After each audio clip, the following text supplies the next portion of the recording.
I wasn't born a star, but this story might change how you see me.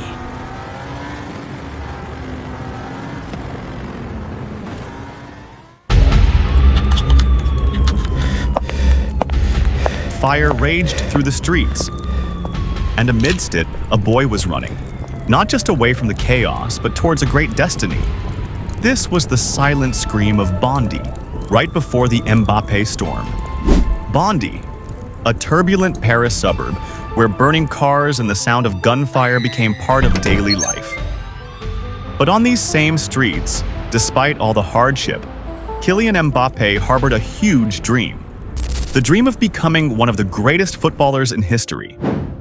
His father, a football coach, kept a close eye on him from a young age. At just 7 years old, Kylian joined his father's club and, inspired by the moves of his idol, Cristiano Ronaldo, whose posters covered every wall of his room, he honed his skills.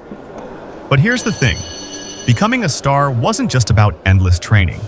No, he had to fight against limiting beliefs, beliefs that were imposed on him by others. One teacher even told him, "You're one of the worst students in class.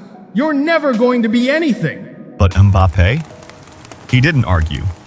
He let his feet do the talking. In 2013, he joined Monaco's youth team. Just a few years later, at 16, he broke Thierry Henry's record, becoming the youngest player to debut for Monaco.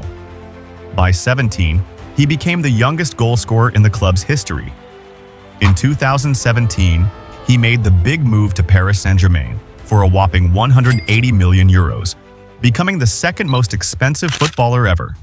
5 Ligue 1 titles, 3 French Cups, and a Champions League final appearance in 2020.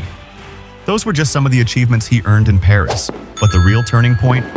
That came in 2018, at the World Cup.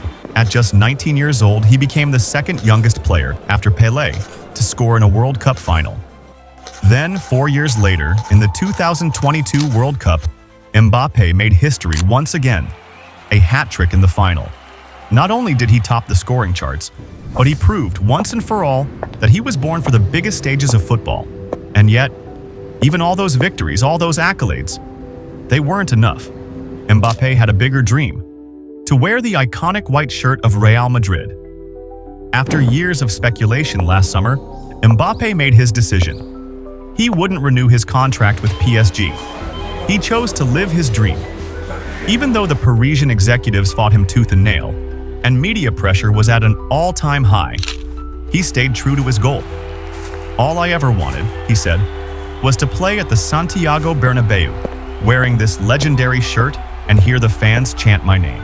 And now, he's part of the team he's always admired, Real Madrid. The team that, once upon a time, captured his heart with Zidane and the Galacticos. With a smile that spoke volumes, a smile of peace and contentment, he said, "I'm the kind of person who wears my happiness on my face. And right now, I'm really happy to be here." This was the story of Kylian Mbappé, a boy from the heart of Bondy, from streets filled with smoke and walls covered in scars. He wasn't born a hero, and nothing came easy, but he ran with everything he had, not to escape, but to arrive. And now that he stands in the middle of his dream, one thing stays with us. No matter how dark the path is, if you run, you just might reach the light.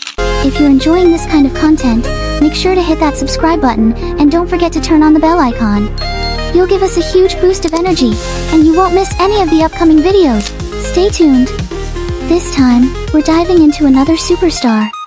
Right here, at the iconic Santiago Bernabeu. Real Madrid fans, where are you at? Drop your guess for the next player in the comments below.